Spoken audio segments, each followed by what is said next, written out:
Who invented the horse racing starting gate? If you're involved in a long-distance relationship, have I got an invention for you? This is totally useless information with Nick and Roy. Listen, laugh, and learn.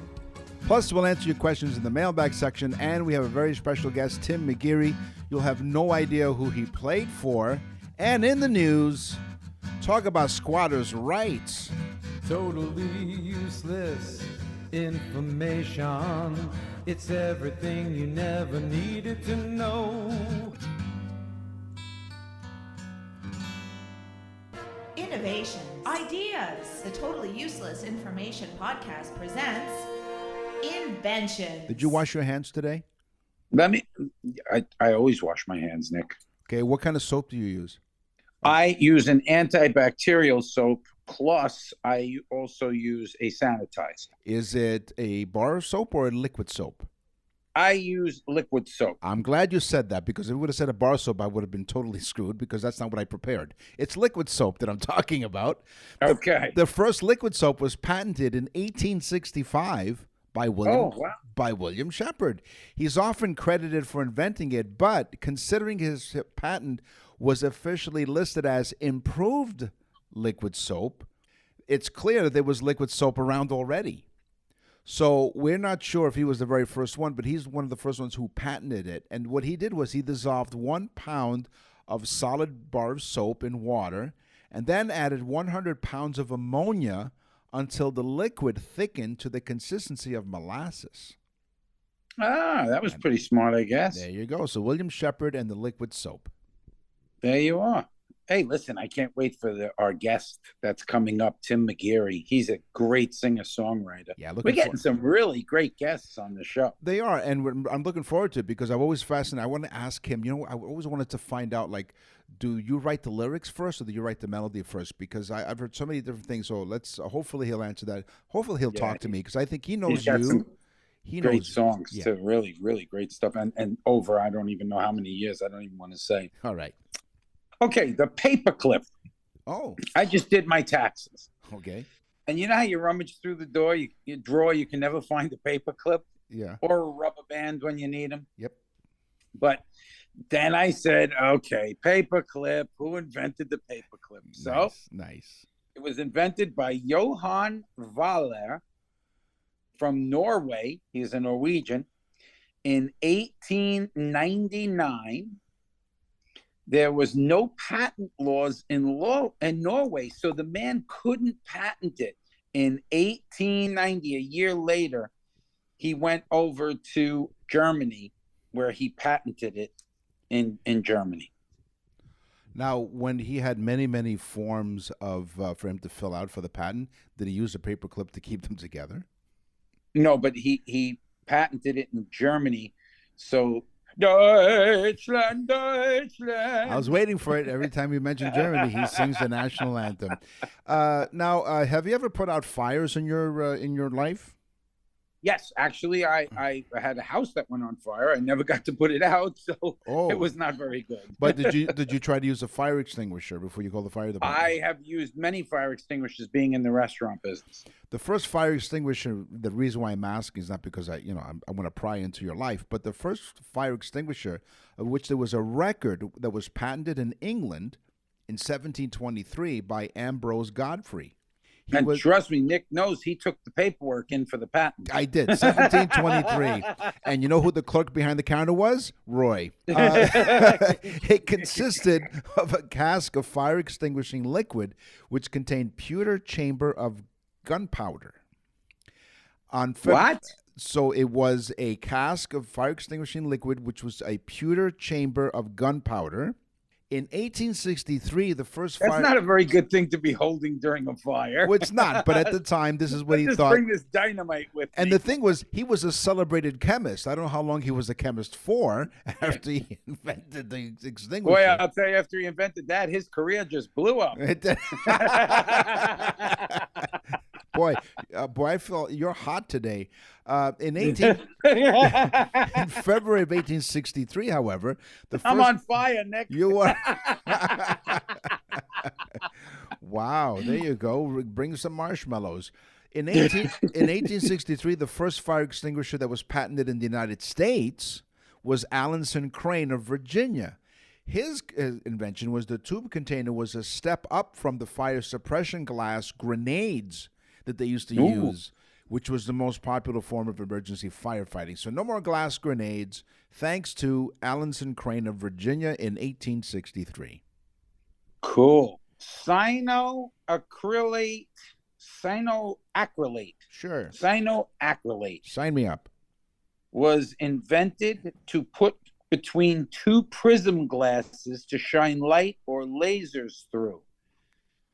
These scientists were tasked to put these prisms together so they could shine light through it. Yeah. So the stuff that they needed to adhere these prisms together had to be clear and allow the light to pass through. When they tried to separate these prisms, they realized it wasn't happening. The stuff that they invented, the cyanoacrylate, was just like a super glue, and super glue was invented. Wow. So do you remember the first commercials when it was Crazy Glues, one of the name brands? There was a construction worker who put some Crazy Glue on the top of his hard hat, and it was dangling from an iron beam. I remember that commercial. Yes. Back in the 80s. And Nick tried it, and that's how he fell on his head. Right, exactly. And it just stuck. Nick didn't need the hard hat. He just glued his head to it. And it just stuck.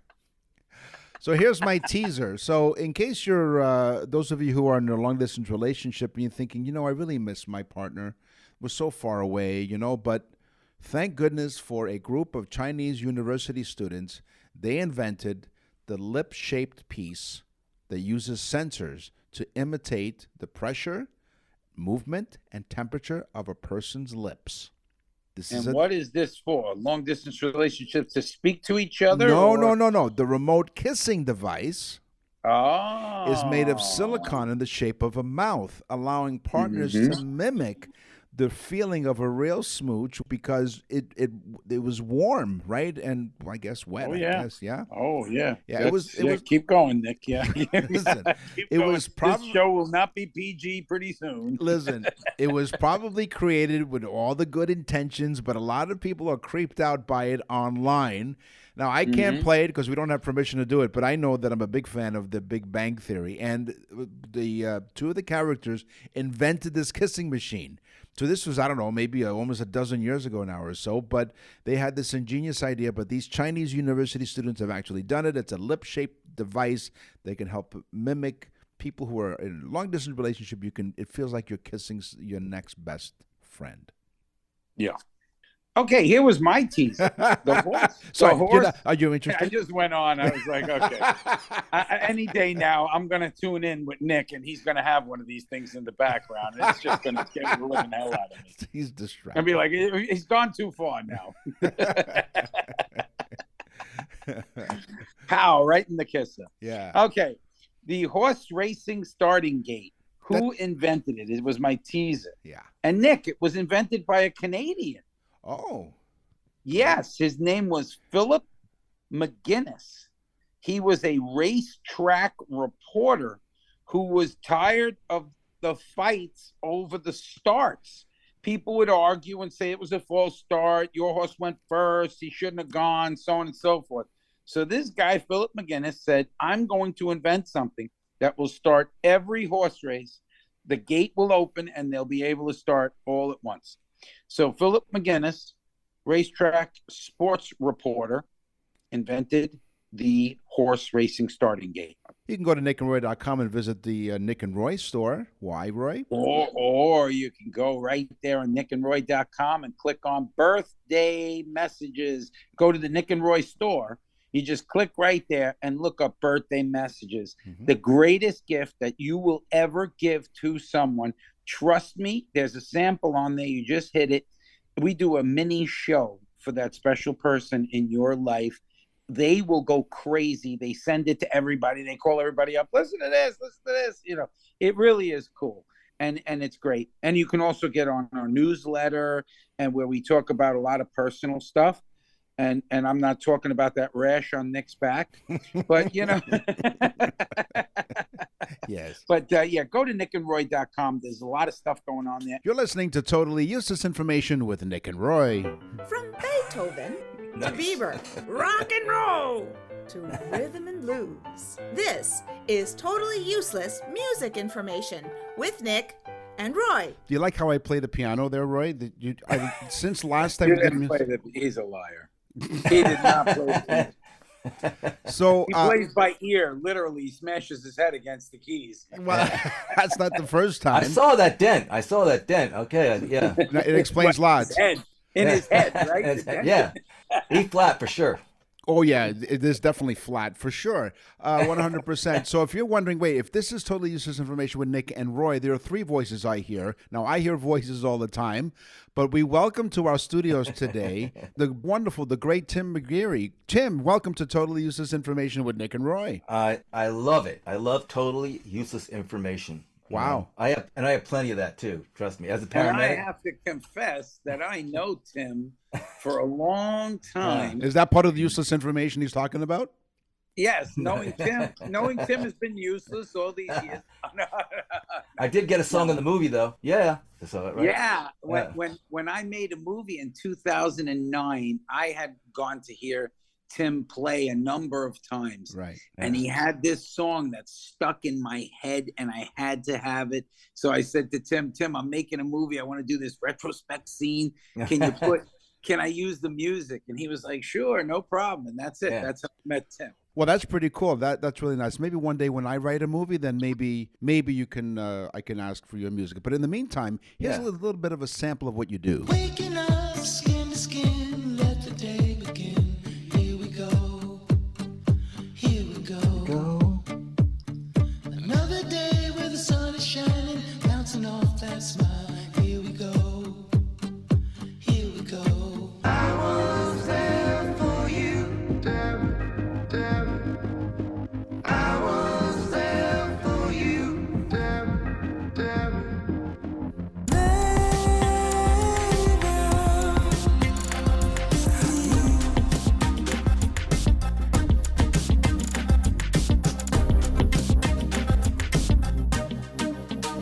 Pretty cool stuff. Now, I'm a little confused, though, and it doesn't take much.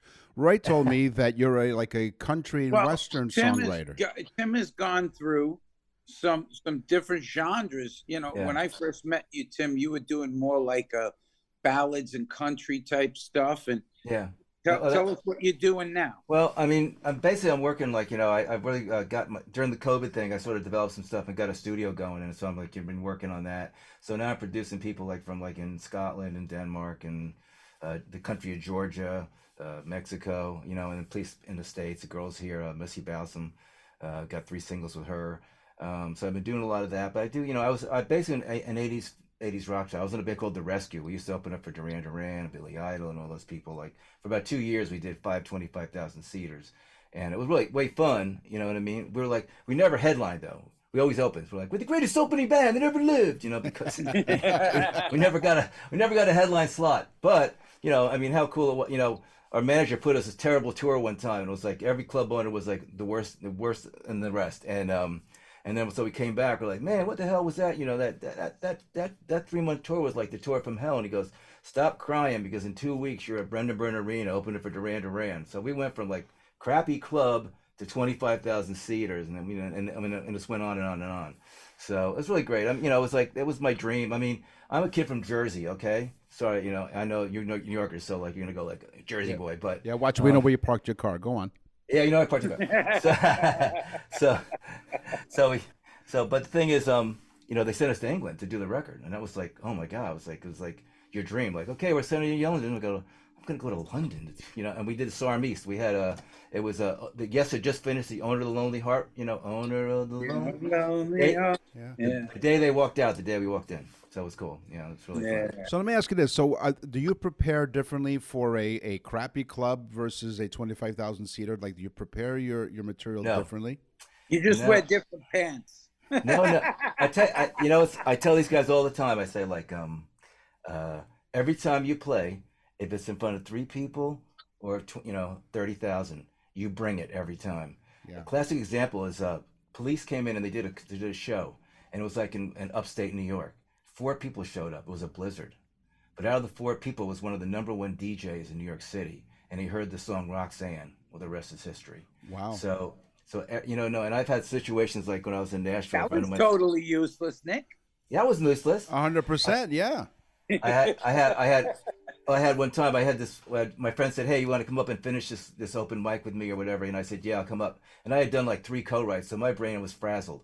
So we got up. We did about 6, 7 songs, and then came out. We finished. We got the guitars on our back, and 7 women and a guy walk in. They go, "Hey, we really want to hear some music." And I'm like, "Oh man, But I said, "Okay, let's do it." So I said, "I'm not going to the PA. You just put your chairs around in a circle. I'm going to sing you some songs." And I did. So I give him a CD, and I give one CD to this one lady, and she goes, "Oh, I didn't want to tell you, but I work for Luke Bryan, and what song on your CD you want me to pitch?" So the moral of the story is, every time you play, you get an opportunity to do it, and every time you do it, you bring it 100%. And 100%. You never know who's going to be out there. You never know, man. That's it. Never know. It's the perpetual. It's the perpetual audition, right? You're always ready. You never know. I got a better story. So we're neighbors and allies. We're in CBGB's. We were. I love CBGB's. Yeah. We played in Hildy Crystal loved our band. So what happened was we were roading for Richard Hell and the Voidoids. They were like a punk band, Kid Replaceable Head, Love Comes in Spurts, all these kind of stuff. And we said, "Hey, listen, these do a Thursday, Friday, Saturday night. So if we do a Thursday, Friday, Saturday night, we'll roadie for free, and you can have the whole door." Well, he's like, "Sure, man, just free, cool." So, and he's good friends with like Jimmy Destry, from Blondie, the keyboard player, and the guys from Talking Heads. So we go on a Thursday night, and we came back, and after our first set, like they're like you guys are like really good, like what the hell, like he thought we'd be like a shit band, excuse my French. I hope that's okay. Okay, we're bilingual. So, I'm Canadian, and we're good. Yeah, okay. So so what SHIT stands for, right? Shipping in High Transit. Just want to know that. Useless information. There you go. There you go. Listen. Right. That's why we say, Tim, listen, laugh, and learn. That's right. So yeah. So what happened the next night? We came out, we finished our set, and we had a friend of ours that was from a band called Magazine, a road manager, and he was staying at our band house. And he goes, "I will do the roadie because David Bowie wants to meet you." And we're like, "What?" Like we're like, huh? So we go out there. Coolest guy, sat down, had some beer, we talked about music and all kinds of stuff. He said, he pointed at me, goes, "You really want to be a rock star?" I go, yeah, I do. So but the cool thing is, at the end of the night, he was leaving, and he asked the doorman, he goes, "What's that opening band getting paid?" And he goes, "Oh, they're not." And he goes, "Yeah, they are." He took $900 and paid us. Wow. Yeah, and then he, I know. And so I never forget it. It was just like, and so the thing is, and anyone I've known that worked with him, they said the same thing. Just an awesome person, just like, So you definitely have what it takes, right? So do you have any siblings there, Tim? I was the oldest of 10. Okay. 10. 5 sisters. 10. Wow. 5 sisters named Mary. Oh, it's a foreign thing, Irish thing. Oh, the girls are named Mary. Yeah. It's like 10 kids never had a TV in the bedroom. That's right. Yeah. No TV for the first 20 years of marriage there, Beverly, now. So, yes. Yes, and they are Catholic after all, so they use the rhythm method, and then you took rhythm to a whole other level, I guess. So, the rhythm method was one after another. After another. I swear, to the day I was 15 or 16 years old, was always a crying baby in my house. Always. I was like, and actually I went down, like, when I was 15, I went down to Jersey Shore with a friend of mine, and then I ended up staying there. And I was at this Captain Eccles. It was funny. It was like an old Coast Guard station, and they made it into like sort of like I had a $10. I slept in the basement with 4 other guys in these rooms, right? And where was that? Seaside? No, Beach Haven. Beach Haven. Yeah. Okay. No, Beach Haven. And so but the thing was, so I was 15 years old. I was like I looked like I was like 12, and there was all different lifeguards staying there. And every time a new crop of girls would come in, they go, "Tim's a virgin." Oh, yes. So I came back after my mom goes, "Something's different about you." I go, "Yeah." And Dad, the priest thing, it never happened. ever. No, that is not going to happen. I'm going straight to hell. I'll go straight to hell. And here's a miracle: I'm still a virgin. I mean, go figure, right? You know. Wow. So now you know Roy, and Roy has claimed that he knows you. So, so you know each other for a while now. Roy has dabbled into more than dabbled. I mean, Roy's a performer, and Roy has written some country songs. He's played some of it. It's really incredible stuff. So when you and Roy sit down and get together, so how do you guys collaborate on something? Because you have talent, Roy has talent. How is it that you guys can collaborate on a song and make it sound good? I listen to what Tim's telling me. Well, smart man. The thing is, when you do the co-write, it is basically a skill. And what a lot of it is do is like, one thing is ego's out the room. You know what I mean? You don't bring the ego in the room like that. Yeah. And what you try to do is like, the best thing is like, how do we get this song to sound the best we can sound it? What can we do? We might have made some changes. We might need some lyrical stuff, stuff like that. And like the thing is, when I went to Nashville the first time, when I was up there, it was like, I'm a songwriter. I had a record deal. I know what I'm doing. Dude, I was like totally schooled, like, son, like, let me show you how it's done. And it took me really, and luckily I had some really good friends that I made up there, and they were like, they schooled me through, but it took me a couple of years to like really get it. And I wrote this song, American Made, which has been cut a bunch of times by different people. And that's the sort of, when I did that, I go, I get it now. I'm getting what they've been telling me, like furniture in the room and all this stuff, see the video. And make a story that like makes sense, like that. I was a rock writer. Yeah, you have to make anthems with rock, and right. with country, you have to tell the story. So, yeah. But it really helped me out. I mean, like, I think my lyrics are better than ever. So me, Roy, he had a good idea, and he had this thing he was telling. He showed me some chords, and so we just rearranged a little bit, and then I did a track for him. Like, so we're still in the middle. We're of that. actually working on it right now, Nick. Right now, we're done, we'll play it when we're done. Yeah, it'll be cool. That's great. So what inspires you to write a song? Like, is it something like, do you walk on the beach, because you live down in Florida where Roy is? Do you walk on the beach holding hand in hand with Roy? Do you like watch the sunset? Like, what inspires you to write a song? That's a good question, Nick. That's great, because I have never asked Tim that question. That's why I'm here. That's why I'm here. Do you write from experience, or do you write because you got a good idea?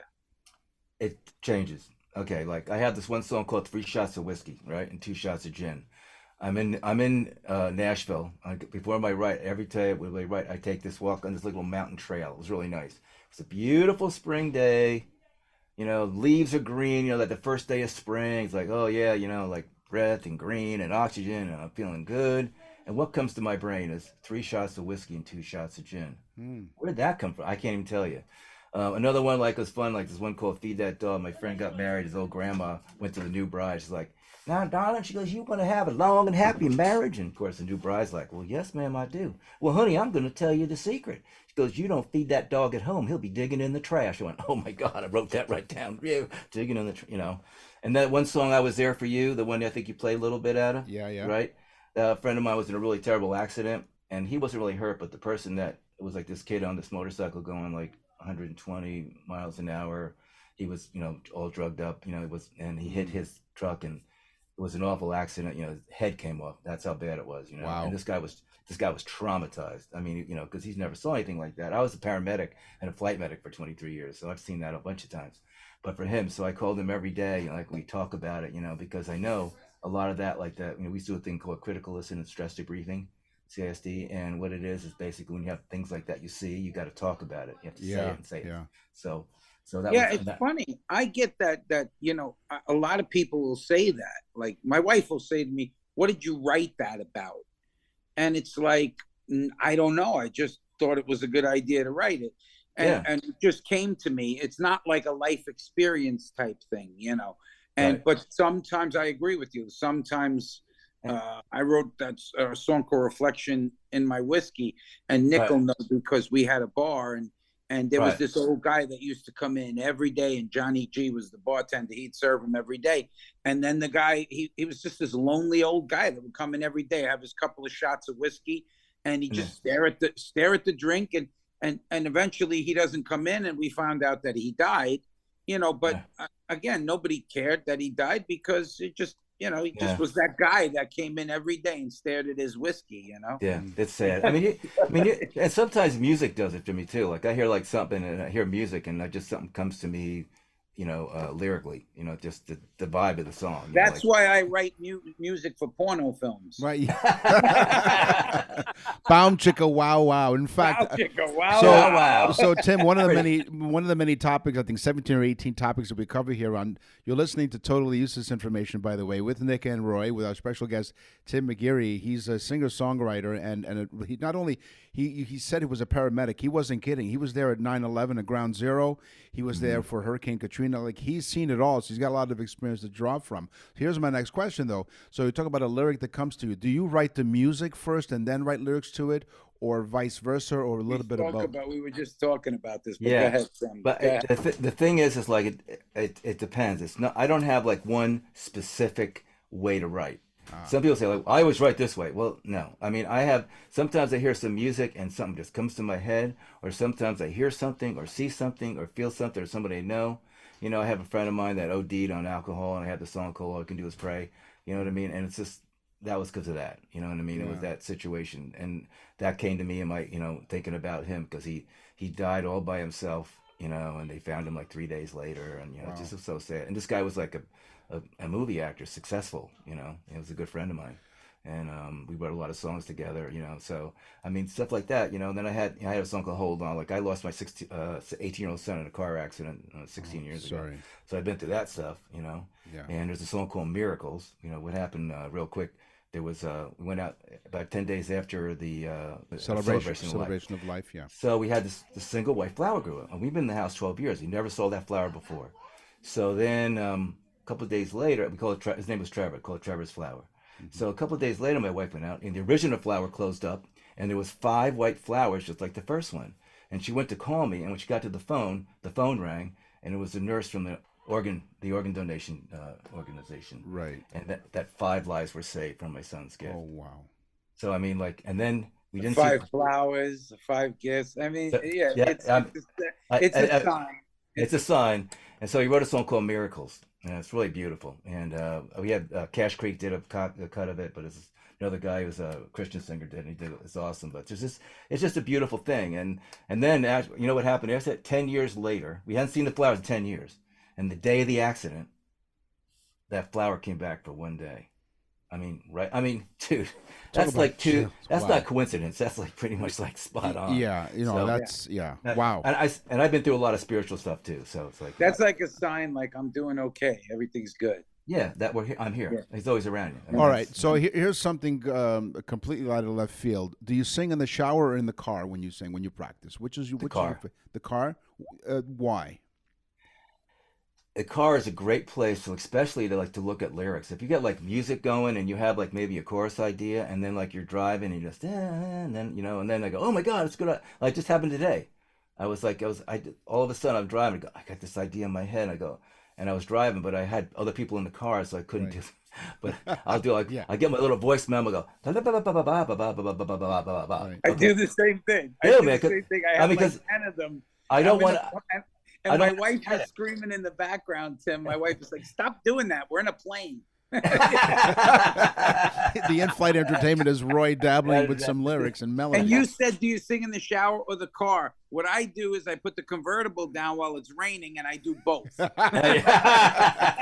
I asked that because both places have great acoustics, right? A lot of people like to sing in the shower. They don't sing well in the shower, but they love to sing in the shower because of the acoustics. Sometimes, like where my wife's like, she'll be in bed and the bathroom is right over, off the bathroom, and it is a good acoustic. Yeah. And a lot of times I would do stuff like, and she used to love to hear it because it was like, likes reverb and that kind of stuff. And I mean, she's like, my wife's like, she's totally like tells you exactly. She goes like, that song sucks. Stop doing it. Like, well, you know what? We're also blessed with that because Roy's wife and my wife also have a critical ear. Like, we'll do something and we think it's like hysterical, and they go, yeah it was all right. I'm like, okay, back to the drawing board, So we love the way our beds are really comfortable. So we listen to what they tell us, their suggestions, and so we go back to the drawing board. But having that critical ear is important because they're not doing. I mean, they're doing it in their best interest. They're not looking to really, Well, my wife is always right when she's around. Right. That's right. Yeah. Happy life, happy wife. In Roy's household, he is the boss in his house because Deb said it was okay. Now I have to ask you this: in the song "I'll Be There for You," Are you saying Deb? Did you write that song for Roy's wife, Deb? What are you saying, Deb, in that? No, wait a minute. What the hell is going on? Hold on. Are you saying Deb, or is it like I'll be there for you? Yes, I mean, like I have this song called "Wounded Man," which was like the first song on my latest CD. Right. And I was just in the kitchen. I just had this picking thing, and I didn't even know where it came from. It was just I just started doing this thing, and she's like, "That sounds really good. Keep doing that." You know what I mean? And it turned out to be a really cool song. Yeah.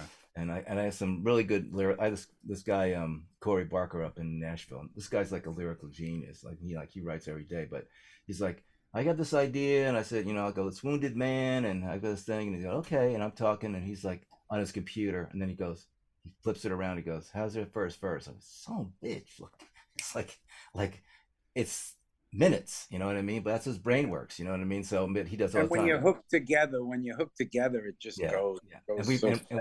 And we've written a lot of songs together that got in a lot of records. So, it's good. Yeah. So I'm going to ask you this. What do these artists have in common? Eric Clapton, Elvis, Taylor Swift, Aretha Franklin, and Jimi Hendrix.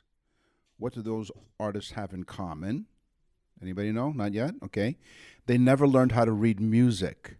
Are you part of that? Beatles. Are you? The Beatles didn't? Tim, are you part of that group, or have you learned how to read music? I don't read music. It's all here. And it's funny because I do a lot. I do a lot of weird chording. Like people, I say like, that's like really weird chord. Like this guy Nolan Neal is a good friend of mine. He was on AGT and The Voice and stuff. And he passed away this year. It was really sad. But he go like, that's a Tim McGarry chord. Like he has these things. He goes with some kind of like weird harmonic thing. I mean, I love doing those kind of like. I'm a real huge Beatle fan. As Roy will tell you when he comes in my room, there's Beatles here, I have a picture of John Lennon. He's got the New York shirt like this. He's sitting like that. Yeah. And he's like looking at me, and it's like, so when I'm writing, I look up and I go, okay, I'm gonna write a good one. I promise. What would John do? Yeah, what would John do? Like, yeah. What would John do? Huh? Gives me the stare. I better get my shit going. So, but no, it's just I love music because it connects people. You know what I mean? I mean, 100%. You can get 50,000 people, and everyone's got like different religions, different colors, different sexual identities, blah blah blah. And when the music comes on, everyone's one. No one's thinking of the differences. It's just, digging the music. And think how powerful that is, putting 50,000 people into like that state of like that trance. Yeah. And it's great. Did you ever see the movie about Queen? Yeah. Where Freddie Mercury's talking to the band and he's like, did you see that? There was 50,000 people. They were all stomping their feet at the same time. Boom, boom. Boom, boom, boom. Yeah. Well, that was the whole thing. I was like, let's make the audience part of the band. That's so brilliant. Yeah, I do a lot of that. I do a lot of that, making people sing with me. You know what I mean? Even original songs, they make it simple, but they love that. And once they start singing with you, you got them. I mean, they're like you have them, and you're. You know that they have a shirt that says WWJD. What would Jesus do? But now Tim has changed it to what would John do? What would John do? Yeah, exactly. So before you perform, do you still have butterflies in your stomach? Not really. No, you just go out there and you just. Well, I mean, I've been doing it so long. I mean, I guess if I got like some kind of like if I stepped in front of like 10,000 people, maybe. But actually, once I start singing, it's I mean, I'm doing it so long. I mean, I got my stage chops going on. You know what I mean? I don't mean like to be cocky and everything, but like you do it as long as I've been doing it. You know what you're good at. And I can't sing everything. You know what I mean? Like I know I have a wheelhouse. I know what I can get away with. I know what I can sing. Sure. I tune my guitar a whole step down, so it gives me I get like it's good free. And I'm good at what I do. You know what I mean? And I'm a good storyteller because I've been old as hell and I've lived a pretty full life, done a million things. Been through some. I mean, I'm 36 years clean and sober. I was freebasing back then. 80s. On the road with Billy Idol, you know what I mean? Yeah. 83, 84. So, I get hooked. So, but I've been clean and sober since then. I've been through bankruptcies, losing my house, losing a son, Nick doesn't drink either because he's just naturally drunk. Yeah. Oh, that's good, man. I drink that's now. The way to do it. I drink now and again. I'll have one now again and then again and again. Yeah. What's funny though? What I find that's really funny, like you get in front of an audience and like after, like you said, doing it for a while, when I first started singing again, it felt weird to be out there. but as years pass, 3-4 years of you doing, kind of the same act, so to speak. Right. But you're feeling, it's not like you're nervous that how they're going to accept you. It's how the audience is accepting what you're doing and how you're going to tailor it to match that feeling of the audience that night almost. It's so weird. It's almost like you're testing the audience. You're connecting with the audience. I mean, I do a lot of emceeing, and I mean, my performance is just my mouth. It's not me singing. It's me, speaking. But it's the same thing because you connect with the audience, and once you connect with the audience, it's wonderul. Before we let you go, Tim, I want to ask one last thing. I'm good for a couple little minutes, but I think I got to go. Any message you want to give to some budding singer-songwriters, like any words of wisdom? Let it be. I do work with, I do work with a lot of young songwriters and new songwriters, and what I tell them is write every day.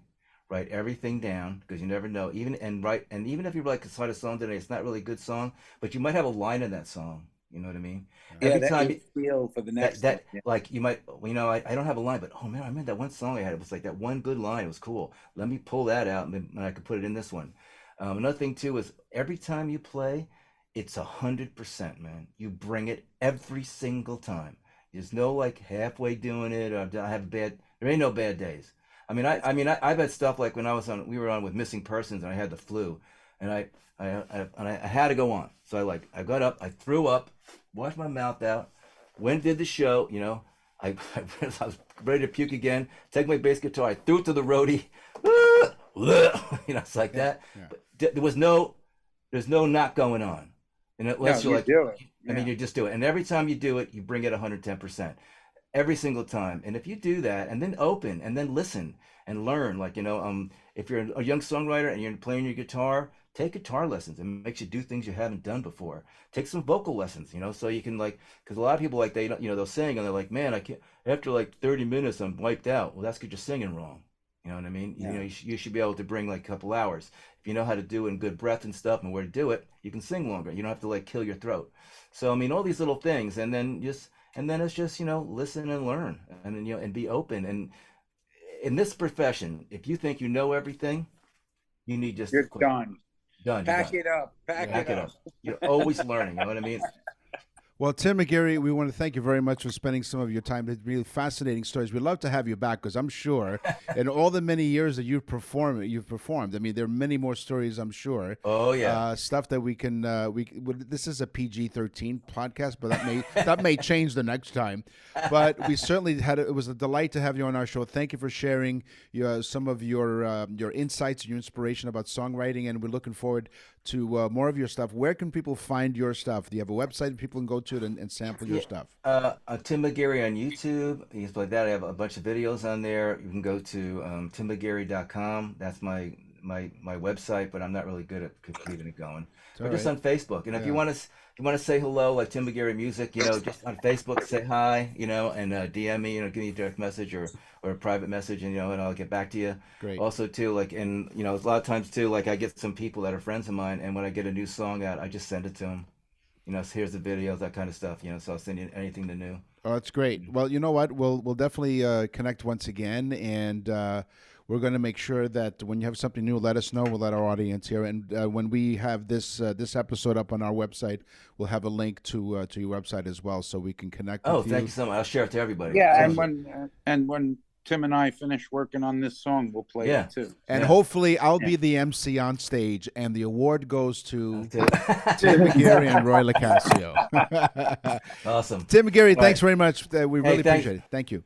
Thanks, guys. Thank you, Tim. All right, brother. All right, man. Talk to you later. Bye-bye. Thanks, Tim. You're listening to Totally Useless Information with Nick and Roy. What happened today is history. What happens tomorrow is history. Yeah. That singer sounds so familiar. Yeah. Is that, what's his name? Yeah, it is. It is. Wrote all that 60s music. Yeah. Actually, he's it's Bob Dylan, of course. That wasn't Bob Dylan, but it was Roy Dylan. That's Roy Dylan. And Bob Dylan is one of the singer-songwriters that I asked him about if he was part of that group.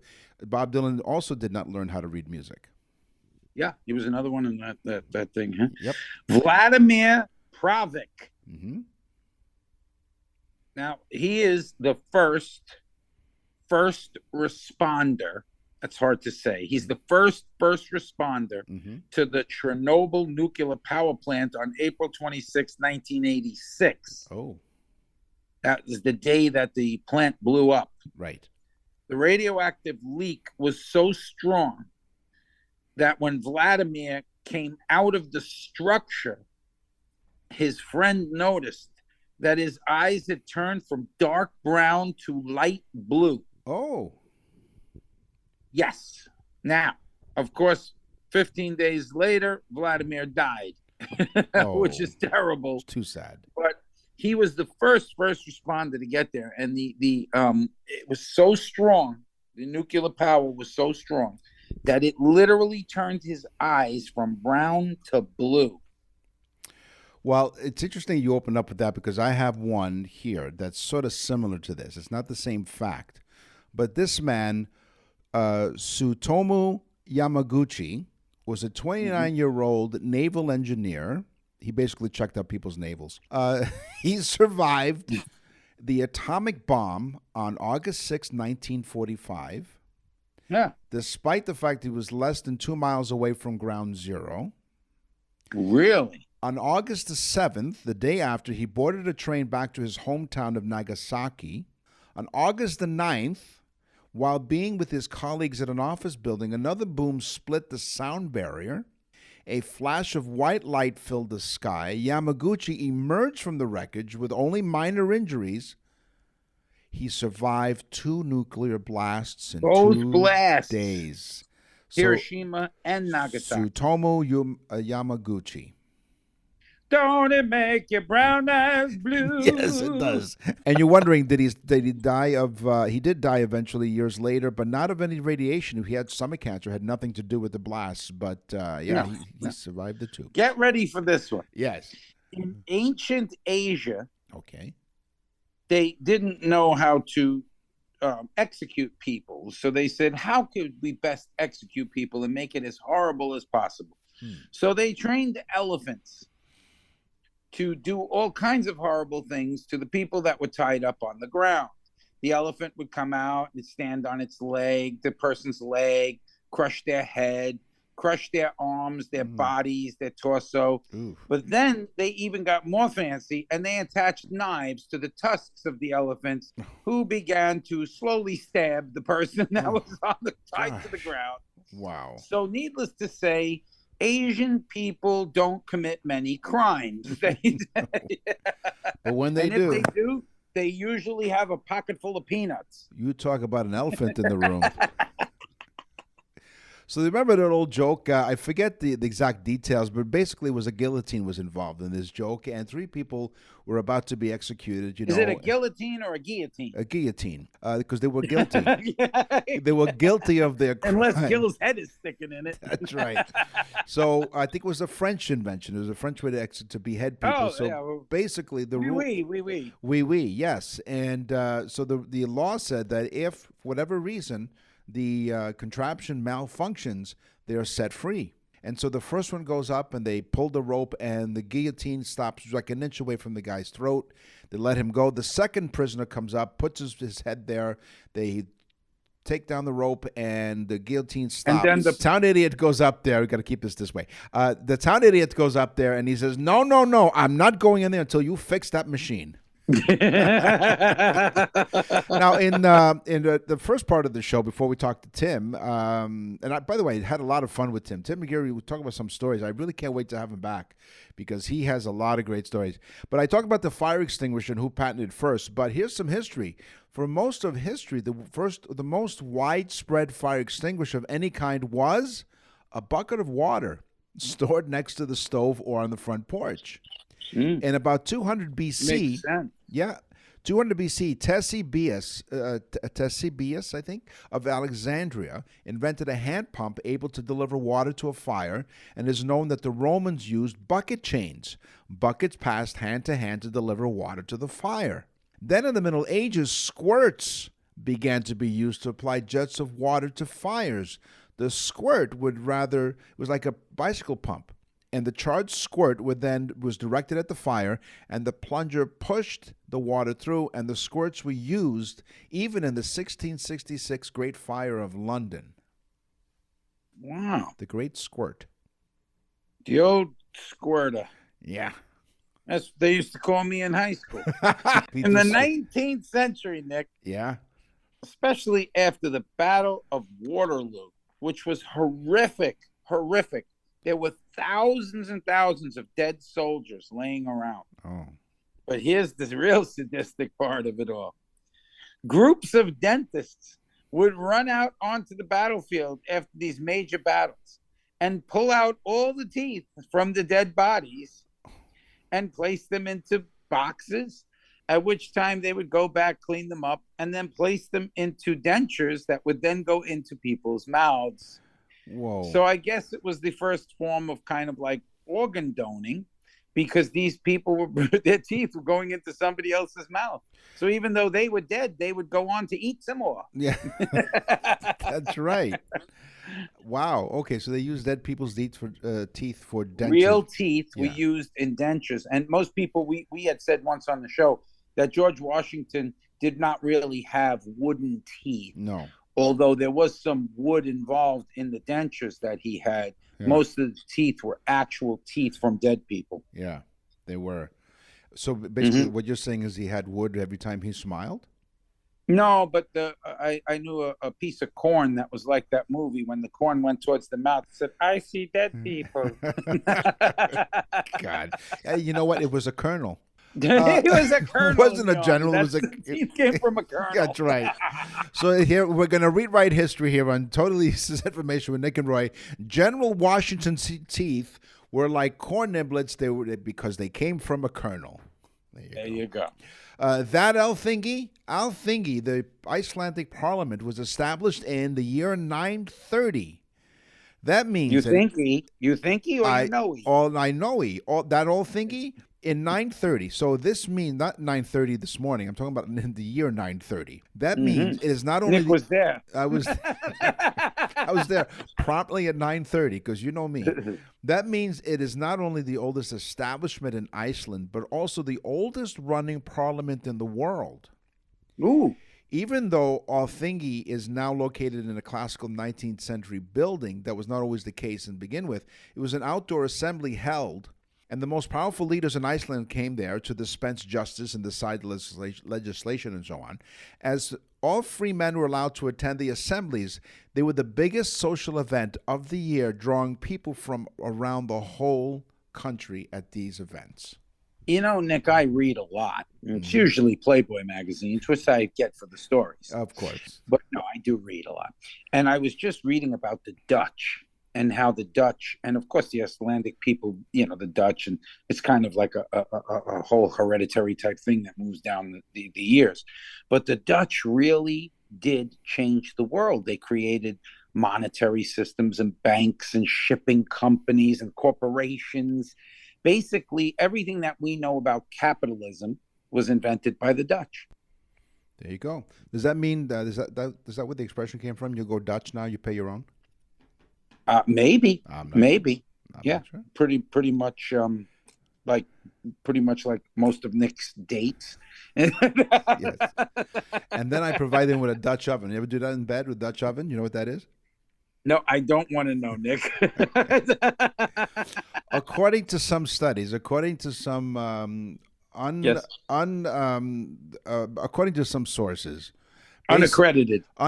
That's the word I was looking for. Thank you. Unaccredited sources. You know, his credit was so bad when he used pretty much all of our sources. That's right. Exactly. It's totally useless information with uncredited sources. What else would you expect? So, according to some uncredited sources, a Dutch oven in bed is when you pass some gas and then you take the covers and then you put it over your spouse's head. Stop. I haven't had my coffee this morning. Yeah. So all you have to do is go to our website, like we said. You go there, and you can even send us an email. And what's the website again? It's nickandroy.com. What's in the mailbag? What's in the mail? lot of Canadian content on the show today, but it's not really on purpose. But don't worry. Wait till you hear about the news from around the world. It's not in Canada. Yeah. Mm-hmm. No? No. Maria from Ottawa, Ontario, which is Canada's capital. She listens to us on CFRA on the iHeartRadio Talk Network. We're on coast to coast to coast in Canada, as well as 69 different countries now. 69 different countries. So I love that number. Dear Nick and Roy, we love listening to your show every weekend on the radio. It really helps me relax at night. Don't worry. What I mean is it doesn't put me to sleep. It helps me think. You guys are hilarious. Now, recently, Roy's favorite president of all time, Joe Biden, visited Canada. Boy, she knows you so well. I was amazed, she writes, by the motorcade. Can you tell me where they keep the president's limo when he's not using it? Well, that's a great question. The Beast. They call it the Beast. They call it the Beast. So, Maria, thank you very much. So, the president has 12 identical limos in rotation, and when they're not in use, they're parked in the basement of the Secret Service's headquarters. And, of course, they're under 24-hour surveillance. And at least 2 cars travel with the president wherever he goes. And get this, here's the gas mileage. You're thinking, okay, they call it the Beast? The gas mileage on these limos, the presidential limos, a whopping 3.7 miles to the gallon. Okay, I got one even better for you. Here these people are squawking and going on, jabbering on for hours after hours about the environment. And there's 65 cars in the motorcade using more gas than anybody else. Plus, they stop all the other cars who are idling there, waiting to get home. Right. Oh, my God. Hypocrites, I tell you. Hypocrites, all of them. Yes. A pox on their ancestors. Okay, you feel better now. Anyway, thank you. Well, thank you, Maria, really, for setting Roy off. But thank you for your email as well. We really appreciate it. I love old Joey boy. Oh, yeah. Listen, man. I tell you, man. Listen, tell you, it's no lie. All right, I got Marilyn from Asheville. I believe it's South Carolina. She wrote Asheville, Carolinas. Okay. But Asheville, I've been there. It's a beautiful place. It really is. It's in the mountains. It's gorgeous. And very, very pretty, artsy town. Love it there. Love it, Matt. It's North Carolina, by the way. I just looked it up while you were... Yeah, North Carolina. Yeah. Okay, great. Really super place. Great place to go, folks. Go. Well, Marilyn, she says, thank you, thank you, thank you, thank you. 4 thank yous from Marilyn, which I think is really nice. Yes. She said, my husband, Joe, loved his birthday message so much. She said he can't stop talking about it. She said, it is honestly one of the most inexpensive gifts I've ever bought him, but it is the best gift I ever got from my husband. So again, thank you. And thanks to you, Roy and Nick, for doing these for people. It's a service. And I thought that was so nice that she said it like that, because we really do. We think it's a great thing. The birthday gift, you can get them on nickandroy.com just by going to the Nick and Roy store. Yeah. And listen to the sample. Marilyn, thank you, thank you, thank you, thank you. And your husband thanked you as well. On the show, thank yous back. It's like 3 cheers. We get 4 thank yous. On the show today, we talked about inventions. We talked to Tim McGeary, the musician. He's a musicist, as my dad would say. In music, we talked about history. It's time for the news. And now, from around the corner and around the world, this is TUI News. A woman is in hot water after she, quote, popped a squat, literally. Was she in a jacuzzi? She was in a Florida residence yard. We have trespassing. Florida again. Not traditional trespassing, Polk County Sheriff Grady Judd said. It involves a lady that's gone into a neighborhood on Lake Winterset. She's gone into the side yard, into the hedge area, and she's popped the squat and showed us her shiny rear end. Is she just showing the rear end, or is she dispensing of things? She has dispensed and then showed her shiny rear end, according to Sheriff Grady Judd. She said, before or after the dispensing? He wasn't clear, but he did say this, that a woman stepped off. She was clear. She was. Cleared out, I tell you. She was. Well, what happened was, according to Sheriff Grady Judd, the woman stepped off a boat, walked onto private property to do her private business. Oh, so she was on like a canal. She got off a boat because she had to drop a deuce. And she decided there's a nice little spot between the houses, I guess. Authorities are now looking for the woman to believe. Now, let's check this out. This happened a few weeks ago. Authorities are now looking for the woman believed to be a spring breaker. So she's down She's there. a log breaker, a log jam breaker. She trespassed to relieve herself on March 16th at approximately 4 p.m. Now, this information is important because I'll tell you that later in the story. But the woman was spotted on surveillance video walking into the yard, briefly looking around, quickly looking and finding a hedge before leaving the private property. And she left some of her own personal stuff on the private property as well. Now, according to Heartland Did Crime... they do DNA testing of this? Not quite yet, but the Heartland Crime Stoppers people said we can call her the spring break squatter because she did her business during spring break.